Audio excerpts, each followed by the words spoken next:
ہمارا پیغام، ہماری دعوت یہ ہے، آپ تحقیق کرو، جستجو کرو، آنکھ بند کر کے صرف دنیا دنیا دنیا دنیا دنیا کے چکروں میں نہ رہو، تحقیق کرو۔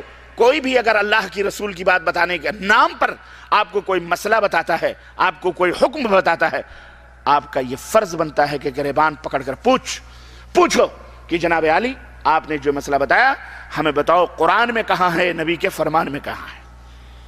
آپ کا حق ہے، یہ راستہ ہے، یہ منہج ہے، صحیح راستہ ڈھونڈنے کا طریقہ ہے، تب تم راستہ پاؤ گے۔ کوا کان لیے جا رہا ہے، آپ کوے کے پیچھے دوڑتے جائیں اور اپنا کان ٹٹولے نہیں، یہ احمقوں کی بات ہے، یہ بدھو اور بیوقوف لوگوں کا طریقہ ہے، عقل مندوں کا طریقہ یہ نہیں ہے۔ کسی نے شور مچایا، کوا کان لیے جا رہا ہے، تو عقل مند کیا کرتا ہے؟ پہلے اپنا کان ٹٹولتا ہے، دیکھتے میرے کان ہیں بھائی، کلانے تو کسی کا لے کے جا رہا ہوگا، جس کے نہیں ہے وہ دوڑے۔ آپ اور ہم سب دوڑے جا رہے ہیں اسی کے پیچھے، بیوقوف ہیں۔ اس لیے میرے عزیزو یاد رکھو، گل میں، گلشن میں، نسیم سحری میں، بلبلو دیکھ لو کہ گھات میں صیاد نہ ہو۔ ہر جگہ دیکھو کہ کہیں یہاں شیطان بیٹھ کر شکار تو نہیں کر رہا ہے۔ جس طرح اس چھوٹے سے سامان کی خریداری میں آپ اس چچا میاں کے ٹوپی، اس کی داڑھی، اس کے تسبیح اور اس کے مسلح سے متاثر نہیں ہوئے، بلکہ آپ گلا پکڑ لو گے کہ جھوٹ بولتے ہو، یہ تمام رکھ کے دھوکہ دیتے ہو، ایسے ہی آپ کا یہ فرض بنتا ہے کہ دین کے کمانے میں بھی یہ ٹوپیاں اور یہ داڑھیاں اور یہ تمام سب چیزیں کبھی بھی دھوکہ نہ دیں آپ کو۔ یاد رکھو، شیطان ہر بھیس میں آتا ہے۔ اس نے کہا لَأَقْعُدَنَّ لَهُمْ صِرَاطَكَ الْمُسْتَقِيمِ۔ شیطان کو جب اللہ تعالیٰ نے مردود بارگاہ کیا تو اس نے کیا کہا معلوم ہے؟ لَأَقْعُدَنَّ لَهُمْ صِرَاطَكَ الْمُسْتَقِيمِ، اے اللہ میں ضرور بضرور تیرے بندوں کے لیے بیٹھوں گا صراطک المستقیم، تیرے صراط مستقیم پر، یعنی جو سیدھا راستہ جنت کی طرف جا رہا ہے اس راستے پر میں بیٹھوں گا اور پھر انہیں گمراہ کروں گا۔ کہاں بیٹھے گا وہ؟ شراب خانے میں، طوائف کے اڈے پر، جوئے اور سٹوں کے اڈوں پر، بولو کچڑ پیٹیوں میں، میونسپلٹی کارپوریشن کے کچڑوں میں، بلدیہ میں؟ نہیں، وہ کہاں بیٹھے گا؟ صراطک المستقیم، سیدھی راہ پر۔ اب مسجد میں امامت کرنے کوئی آئے گا تو چڈی اور بنیان پہن کے نہیں آئے گا، اسے امام بنائے گا کوئی؟ ظاہر ہے امام اس قوم کے اندر جو معتبر لباس ہے، محترم ڈریس ہے، وہ پہن کر کے آئے گا، ہے کہ نہیں؟ تو جب شیطان صراط مستقیم پر بیٹھے گا تو شراب کی بوتل ہاتھ میں لے کر کے نہیں بیٹھے گا اور کہے گا آؤ آؤ میں تمہیں جنت کی راہ بتلاؤں۔ آپ وہ مردود آدمی، پہلے شراب کی بوتل تو پھینک، آپ اس کی طرف جاؤ گے؟ کوئی آدمی شرابی آپ کو جنت کی طرف بلائے، کہو گے آپ بھلے وہ جنت کی طرف بلا رہا ہو لیکن آپ نہیں مانو گے، وہ شراب پی رہا ہے، یہ پاگل ہو گیا، مجنون ہو گیا۔ آپ کو شیطان اسی تصور میں آئے گا۔ میں ایک ذہن دینا چاہتا ہوں، سمجھنے کی کوشش کیجئے۔ جس جو تصور آپ کے، جو سانچہ اور جو نمونہ آپ کے دماغ میں ایک معتبر اور مقدس شخصیت کا ہے، اسی سانچے اور اسی شکل و صورت، اسی شباہت میں اور اسی انداز میں شیطان آپ کے پاس آئے گا اور آپ کو گمراہ کرنے کی کوشش کرے گا۔ کرسچن بن کے نہیں آئے گا، یہودی بن کے نہیں آئے گا، غیر مسلم بن کے نہیں آئے گا، بلکہ اسی سانچے میں آئے گا جو آپ کے دماغ میں ایک معتبر اور مقدس آدمی کی شکل و صورت ہوتی ہے یا ہونی چاہیے، تب آپ کو گمراہ کر پائے گا۔ ورنہ شراب لے کر کے جوا سٹا کندھے پہ لٹکائے وہ شخص، وہ شیطان آپ کو گمراہ نہیں کر سکتا۔ اور پھر وہ صراط مستقیم پر بیٹھے گا تو فحاشی، بدکاری، بے حیائی لے کر کے نہیں بیٹھے گا، بلکہ بہت اچھی چیزیں لے کر کے بیٹھ کر کے آپ کو گمراہ کرے گا۔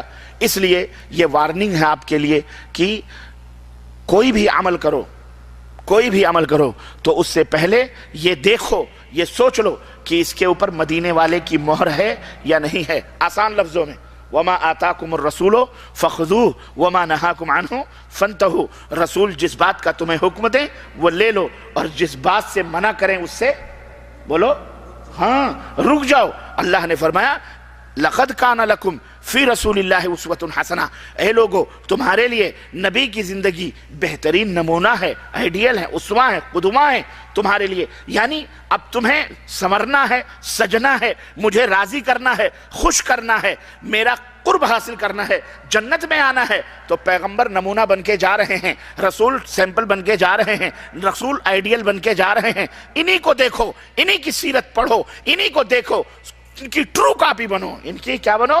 فوٹو کاپی بنو، ان کی ٹرو کاپی بنو۔ یہ نماز کیسے پڑھ رہے ہیں، یہ روزہ کیسے رکھ رہے ہیں؟ کیوں؟ اللہ کو سب سے زیادہ جاننے والے وہی ہیں، اللہ سے سب سے زیادہ ڈرنے والے وہی ہیں، اللہ کے احکام کو سب سے زیادہ جاننے والے وہی ہیں، مزاج الوہیت کو سمجھنے والے، مزاج الوہیت کو زیادہ تر مزاج رسالت ہی سمجھ پاتا ہے۔ تو اللہ کے مزاج کو، اللہ کی سوچ کو، اللہ کے احکام کو، اللہ کے اوامر کو، اللہ کے نواہی کو، اللہ کی مرضیات کو، اللہ کی چاہتوں کو، اللہ کی خواہشوں کو، اللہ کی رغبتوں کو، اللہ کی تمام مرادوں کو سمجھنے کے لیے رسول بھیجے جا رہے ہیں، پیغمبر بھیجے جا رہے ہیں، نبی بھیجے جا رہے ہیں، اور حکم دیا جا رہا ہے انہی کے پیچھے پیچھے چلو، یہ ان کی ٹرو کاپی بنو۔ یہ جیسا کہیں گے وَمَا آتَاكُمُ الرَّسُولُ فَخُذُوهُ، یہ جو بات کہہ رہے ہیں اس کو من وعن تسلیم کر لو، اور جن باتوں سے یہ منع کر رہے ہیں ان سے رک جاؤ۔ ان کی مخالفت کرو گے، ان کی مخالفت کرو گے، ان کی زندگی میں بھی، ان کے مرنے کے بعد بھی، تو سنو، یاد رکھو تمہارا وَمَن يُشَاقِقِ الرَّسُولَ مِن بَعْدِ مَا تَبَيَّنَ لَهُ الْهُدَى وَيَتَّبِعْ غَيْرَ سَبِيلِ الْمُؤْمِنِينَ نُوَلِّهِ مَا تَوَلَّى وَنُصْلِهِ جَهَنَّمَ وَسَاءَتْ مَصِيرًا، کہ میرے رسول ہدایت جا رہے ہیں، اگر ان کی معصیت کر کے، ان کی مخالفت کر کے ایذا پہنچاؤ گے، تکلیف پہنچاؤ گے، اور جو مومنین کا راستہ ہے اسے چھوڑ کر کسی اور راستے پہ جاؤ گے، تو رب کیا کہہ رہا ہے؟ ہدایت واضح ہو چکی ہے، تمہیں بتلا دیا گیا ہے کہ قرآن کی آیات یہ ہیں، نبی کی روایات یہ ہیں، دونوں واضح کر دی گئی ہیں۔ اس کے بعد بھی مومنوں کے ان راستوں کو چھوڑ کر تم نے اپنی مرضی کا راستہ یا کسی کا بتلایا ہوا راستہ اپنایا ہوا ہے، تم نے خود سے بنا کر کے ان راستوں پہ چلنا شروع کیا ہے۔ رب فرما رہا ہے نُوَلِّهِ مَا تَوَلَّى، میں انہی راستوں پر ان کو ڈال دوں گا، وَنُصْلِهِ جہنم، اور اسی راستے سے ان کو جہنم میں ڈالوں گا، وَسَاءَتْ مَصِيرًا، اور جہنم کتنا برا ٹھکانہ ہے۔ سمجھ میں بات آ رہی کہ نہیں آ رہی؟ توجہ ہے کہ نہیں توجہ ہے؟ یہ شہادت گہے الفت میں قدم رکھنا ہے۔ لوگ آسان سمجھتے ہیں مسلمان ہونا، یاد رکھو اللہ کی ربوبیت کو تسلیم کرنے لینا، اللہ کی الوہیت کو تسلیم کر لینا، اللہ کے اسماء صفات کو تسلیم کر لینا، یہ ایمان کی علامت نہیں ہے، بلکہ ایمان کی علامت یہ بھی ہے کہ محمد الرسول اللہ صلی اللہ علیہ وسلم کی رسالت کو اسی طرح تسلیم کرو جس طرح رب کی عبادت، ربوبیت اور الوہیت اور اس کے اسماء صفات کے اوپر تمہارا ایمان۔ جس طرح رب کی عبادت میں کوئی شریک نہیں ہو سکتا، کوئی ساجیدار نہیں ہو سکتا، کوئی پارٹنر نہیں ہو سکتا، ایسے میرے نبی کی رسالت میں بھی کوئی شریک ہو سکتا، ان کی امامت میں بھی کوئی پارٹنر نہیں کر سکتا، ان کا بھی کوئی ہمسر، ان کے بھی مقام اور رفعت کا کوئی ہو سکتا۔ اللہ رب نے تو وہ مقام عطا فرمایا ہے کہ یہی معراج کے مہینے میں، شب معراج میں، اللہ تبارک و تعالیٰ نے اپنے نبی کو امامت کبریٰ کا تاج عطا فرمایا۔ نبی کیا فرماتے ہیں؟ یہ رات تھی معراج کی، آسمانوں سے گزرتے ہوئے، جنت اور جہنم کی سیر کرتے ہوئے، اپنے رب سے نماز کے فریضے لیتے ہوئے، ہدیے تحفے لیتے ہوئے، جب میں بیت المقدس میں پہنچتا ہوں وہاں دیکھتا ہوں کہ ایک جم غفیر ہے، مسجد کھچا کھچ بھری ہوئی ہے۔ میں نے کہا جبریل یہ کون لوگ ہیں؟ جبریل نے کہا اے اللہ کے نبی یہ انبیاء ہیں، یہ رسول ہیں، آدم سے لے کر کے عیسیٰ تک جتنے بھی انبیاء اور رسول اس دنیا کے اندر بھیجے گئے سب کے سب بیٹھے ہوئے ہیں۔ جبریل یہ کس کا انتظار کر رہے ہیں؟ یہ کیوں بیٹھے ہوئے ہیں؟ آقا فرماتے ہیں کہ جبریل نے کہا کہ یہ آپ کا انتظار کر رہے ہیں، آپ کا انتظار کر رہے ہیں، یہ نماز کا انتظار کر رہے ہیں۔ جبریل یہ نماز کیوں نہیں پڑھتے؟ ان کا امام کون ہے؟ میری زبان سے اتنے کلمے نکلنے تھے، جبریل نے میری باہیں پکڑی اور امامت کے مصلی پہ کھڑا کر دیا، کہا یہ امامت نہیں بلکہ آج ان سب کا ایک کیا امام تجھے کروانی ہے، تیرے سر پہ امامت کبریٰ کا تاج رکھا گیا، آیا تو بعد میں تھا لیکن تو سب کا امام بنا کر کے بھیجا گیا ہے۔ یہ مقام ہے، یہ رفعت ہے پیارے نبی حضرت محمد الرسول اللہ جسے اللہ نے امام بنایا ہو۔ ہم تم جس کو امام بنائے اس کی کیا ویلو اور اہمیت ہوتی ہے؟ تم نے بھی امام بنائے، تم نے بھی امام بنائے، اور ہم نے دیکھے کیسے کیسے امام بنا لیے تم نے، کس نے اتھارٹی دی تم کو امام بنانے کی؟ کس نے یہ حق دیا تم کو؟ کس نے یہ پاور دیا؟ اللہ جس کو امام بنائے وہ امام ہوتا ہے. بولو بولو، کس نے کہا تمہیں مذہب بنانے کے لیے؟ کیا اسلام تمہارے لیے کافی نہیں؟ بولو، کیا اسلام تمہیں پسند نہیں آیا؟ ارے اسلام تو ایک دین ہے. ان الدین عند اللہ الاسلام. اللہ کا پسندیدہ دین کون سا دین ہے؟ اسلام. یہ تمہیں پسند کیوں نہیں آیا؟ کیوں شیطان کے چکروں میں آ گئے تم؟ کس نے اختلاف پیدا کیا امت کے اندر؟ کس نے اصلاح کے بعد فساد برپا کیا امت کے اندر؟ نبی نے اصلاح کی تھی امت کی، فسادیوں نے بعد میں آ کر کے فساد پیدا کر دیا. اب جب ہم اصلاح کی بات کرتے ہیں یہ فسادی کہتے ہیں، یہ فساد پیدا کر دیا. ابتدا کس نے کری ہے؟ ہم نے کیا کہا؟ ہم نے کہا اگر سکہ چلے گا یا تو مدینے والے کا چلے گا یا عرش والے کا چلے گا، اور تیسرے کا سکہ چل سکتا تو ہم گستاخ رسول ہو گئے. اور آپ نے نبی کے مقابلے میں ایسے ایسے معصوم امام بنا کر کے کھڑے کر دیے. آپ سب سے بڑے اللہ اور اس کے رسول کے متبع پیروکار ہیں. واہ رے واہ، تلک اذن قسمۃ ضیزہ. یہ تو بہت ناانصافی کی بات ہے. میرے عزیزو، ہمارے نبی کا مقام نبوت اگر کوئی مانتا ہے، صرف زبان سے نہیں، زبان سے سب مانتے ہیں. غلام احمد قادیانی بھی تسلیم کرتا ہے، بوہری بھی سب تسلیم کرتے ہیں، لیکن زبان سے نہیں، زبان سے بھی ہو اور عمل سے اس کا اظہار بھی ہو، تب آدمی مومن ہوتا ہے. صرف زبان سے آپ کو ابا ابا آدمی بیٹا کہے اور آپ کے حکم کی فرمانبرداری نہ کرے تو آپ اسے بیٹا کہنے لیے تیار، دو تماچے مار کے لات مار کے بھگا دیں گے. مردود آدمی بیٹا بیٹا کہے، ابا ابا کہہ رہا ہے اور میرے حکم کی فرمانبرداری ہی نہیں کر رہا، آپ اسے تسلیم کرو گے؟ اس لیے یاد رکھو عمل سے زندگی بنتی ہے، جنت بھی جہنم بھی. یہ خاکی اپنی فطرت میں نہ نوری ہے نہ ناری ہے. اپنے ناموں کے آگے 1000 دفعہ نوری نوری لکھ لو، نوری نہیں ہو سکتے. آگ کو نوری نوری کہتے رہو تو آگ نوری نہیں ہو جائے گا، نہیں ہو جائے گی وہ، بلکہ وہ نار ہے تو نار ہی رہے گی. چھو کے دیکھو گے تو جلے گی، جلائے گی جسم جان. اس لیے میرے عزیزوں میرے دوستو، یہ منہج اگر تم نے محمد الرسول اللہ صلی اللہ علیہ وسلم کا کلمہ پڑھا ہے تو آپ کے اس مقام کو اسی طرح سے آپ کو اس مقام نبوت کو دینا پڑے گا جو انبیاء علیہ السلام نے دیا، جو صحابہ نے دیا، جو اللہ نے قرآن میں بخشا. اس مقام نبوت سے، رسالت و امامت سے آپ اسے ڈاؤن کرو گے تو تمہارا ایمان جائے گا، تم بے ایمان ہو جاؤ گے. لاکھ زبان سے عاشق عاشق، عشق عشق، محبت محبت کرتے رہو، کوئی فائدہ بولو نہیں پہنچے گا. دنیا میں 2 طرح کے اعمال آج انسان کرتا ہے.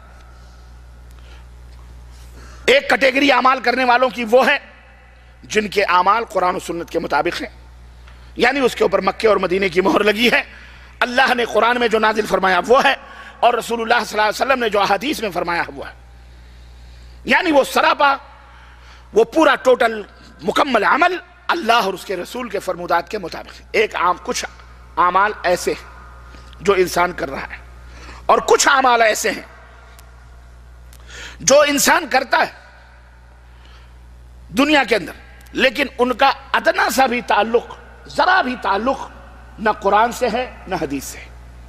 ایسے اعمال بھی انسان کر رہا ہے، اسے دین سمجھ کر کے کر رہا ہے، اسے اسلام میں چسپا کر دیا گیا، چیگم کی طرح چپکا دیا گیا، جوڑ دیا گیا، اور یہ کہا گیا کہ یہ بھی اسلام ہے، جبکہ نہ وہ قرآن میں ہے نہ وہ حدیث میں ہے، بلکہ وہ سراسر بدعات اور منکرات ہیں.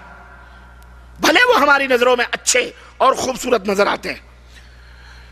پہلے اعمال جو قرآن و سنت سے معتبر ہیں، مزین اور آراستہ ہیں قرآن و سنت کے دلائل سے، ان اعمال کے کرنے والوں کو جنت کی بشارت دی گئی ہے، اور بشارت دینے والے ہمارے اور آپ کے نبی حضرت محمد الرسول اللہ صلی اللہ علیہ وسلم. اللہ کے نبی نے فرمایا کل امتی يدخلون الجنہ الا من ابا. میری امت کا ہر شخص جنت میں داخل ہوگا سوائے اس کے جو انکار کرے. صحابہ نے کہا اے اللہ کے نبی، بھلا کون انکار کرے گا جنت میں جانے سے؟ قال من اطاعنی دخل الجنہ، جس نے عمل کیا ان باتوں پر جس پر میری مہر لگی ہے، صحیح مہر لگی ہے، وہ جنت میں جائے گا۔ ومن عصانی فقد ابا، اور جس نے ان باتوں پر عمل کیا جس پر میری مہر نہیں لگی ہے، ہاں، اس نے میری نافرمانی کری، وہ کہاں جائے گا؟ اس نے خود جنت میں جانے سے انکار کر دیا۔ تو بولو، نبی کے مطیع فرما بردار بننا چاہتے ہو یا نبی کے نافرمان بننا چاہتے ہو؟ ٹرننگ پوائنٹ ہے جنت اور جہنم کی، یاد رکھو۔ بس ایک نگاہ پہ ٹھہرا ہے معاملہ دل کا، یہی ہے، یہی ہے جنت اور جہنم۔ اللہ کے نبی نے فرمایا کہ جنت تمہارے جوتے کے نال سے بھی زیادہ قریب ہے، اور جہنم بھی اسی طرح ہے، تمہارے جوتے کی نال سے بھی زیادہ قریب ہے۔ ذرا سے یوں ہوئی جہنم اور ذرا سے یوں ہوئی تو جنت۔ جنت میں جانا چاہتے ہو؟